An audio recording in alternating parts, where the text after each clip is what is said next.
بسم الله والصلاة والسلام على رسول الله. رب اشرح لي صدري ويسر لي أمري واحلل عقدة من لساني يفقهوا قولي. بدنا نقول إيش اللي بدنا نتكلم إن شاء الله على كيف نتخلص من السعال بالأعشاب، أو وصفة، أو بنعمل وصفة طبية حلوة عشان نتخلص من السعال بالأعشاب. طبعا السعال أو يعني الكحة فيها سعال جاف وفي سعال الرطب، واللي هو طبعا مهم جدا. احنا ممكن نجيب المية، نغلي المية وبنحط فيها ورق النعنع. ورق النعنع عشان النعنع فيه مادة المنتول، فبالتالي بيوسع الشعيبات الهوائية، وفي نفس الوقت بديني نوع من انواع اللي هو بيتصل يعني بوقف اللي هو مركز اللي هو السعال في الدماغ. هذه مهمة كتير. تمام. بعدين ليش؟ لانه النعناع بيحتوي على مادة المنتول. مادة المنتول بتوسع الشعبات الهوائية، فبالتالي ايش؟ وبالتالي بتقلل او بتوقف عملية الكحة، وبتساعدني في عملية اللي هو ازالة الاحتقانات في سواء في الحلق او في اللي هو مركز الكحة في الدماغ.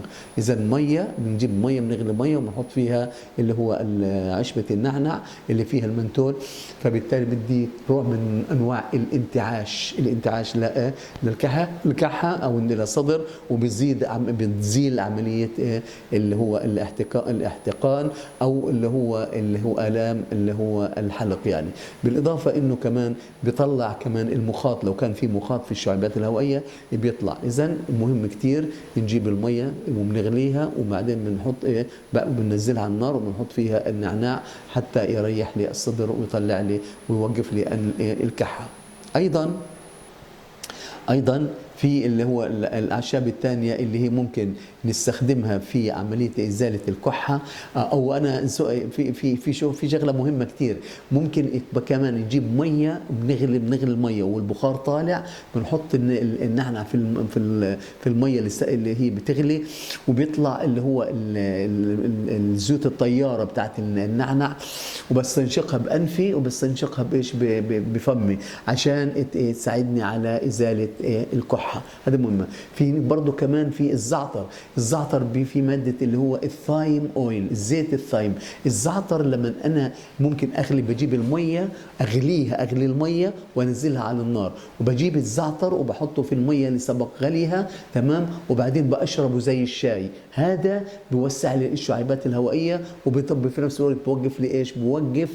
بوقف الكحه. ممكن الزعتر برضه كمان اجيب الميه، اخلي في طنجره مليانه ميه واخليها تغلي، واحط الزعتر فيها واستنشق البخار بانفي وبفمي. هذا الماده اللي موجوده في الزعتر اللي هي الثايم، ماده الثايم اويل يعني، او زيت الثايم، بتوسع الشعيبات الهوائيه، بتوقف لي الاحتقانات في الحلق، بتوقف الاحتقانات او البلغم اللي موجود في الصدر، وبتريحني كويس جدا. اذا مغلي الزعتر، مش مغلي الميه التي سبق غليها، بنحط فيها الزعتر، تمام. وهذه مهمه جدا، لانه اللي هو الزيوت الطياره بتاعت الزعتر لو انا غليت الميه هتتدمر خالص، مش هستفيد بالمره منها. فخدوا بالكم، مهمه جدا. ميه سبق غليها بنحط فيها الزعتر، وممكن نضيف، خدوا بالكم، ممكن نضيف نحط الزعتر، ونحط كمان في نفس البردخوش نحط كمان اللي هو النعناع، في ميه سبق غليها،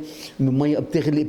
خدوا بالكم، واستنشق البخار بانفي وفمي. هذا بيريحني كثير، وبريح الجهاز التنفسي، وبوقف لي عمليه السعال. في نفس الوقت الزنجبيل، وتكلمنا عن الزنجبيل كثير. الزنجبيل عشان فيه ماده الجنجرول، هذه كمان بدنا ميه سبق غليها وبنحط الزنجبيل، وفي نفس الوقت بنشربه كالشاي. بنشربه الشاي كشاي، مهم كثير عشان ايش؟ يوسع لي الشعيبات الهوائيه. فبالتالي مهم جدا جدا اني هذه الاعشاب الطبيه اني اتعامل معها بطريقه صح، علشان هي مضاده للبكتيريا ومضاده للفيروسات، وبالتالي ايش؟ بتوقف اللي هو الصدد الحديث تبعنا، بتوقف السعال سواء كان جاف او سعال في بلغم.